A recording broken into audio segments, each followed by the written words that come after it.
cocoa mass is refined through a series of rollers, breaking down the particles until the desired smoothness is achieved and the flavor is balanced. The roasted beans are broken down by these massive grinders, creating what we call cocoa I have liquor. an anomaly on the temperature gauge. I see it. Rerouting coolant. It's stabilizing.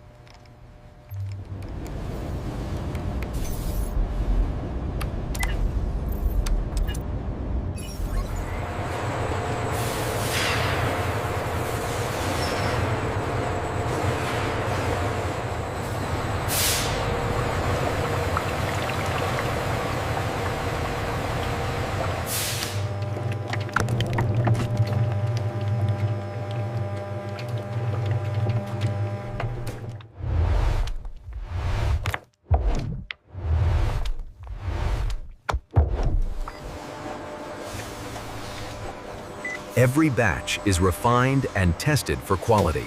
Every batch is refined and tested for quality.